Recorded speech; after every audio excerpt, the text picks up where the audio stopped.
når man kommer her, så føler man sig bare med det samme i gode og trygge hænder. Det er jo ikke, der sidder jo ikke 20 personer og venter ude i venteværelset, og det er jo ikke noget med, at folk skynder sig og skærer en igennem, fordi at den næste skal have briksen. Her der bliver der taget tid til dig. Her der bliver der vist omsorg for den gravide og ægtefællen eller kæresten, partneren, whatever.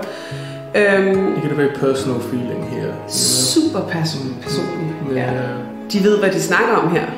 Ikke? Altså, det kan man bare mærke. Det er garvede mennesker, der ved, hvad de snakker om. Og som har en ekstrem, fantastisk, menneskelig forståelse og empati over andre mennesker. Altså, det er sådan, det er virkelig dejligt at komme her. Very calming environment. Jamen, da vi havde Billy med til scanning, der tror jeg, at det virkelig gik op for Billy, at der ligger noget inde i mors mave. Da hun hørte hjertelyden, så var hun sådan helt... Det gik virkelig op for hende.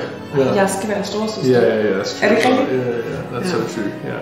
She's just managed to get her head around it og det gjorde hun ikke før den scanning så meget. Der var hun sådan lidt, du ved. Vi sagde jo, at hun skulle være storesøster, men du ved, ikke? Men efter hun ligesom kunne se, så har det virkelig ændret hele hendes måde at være omkring maven på. Og nu glæder hun sig til at være storesøster.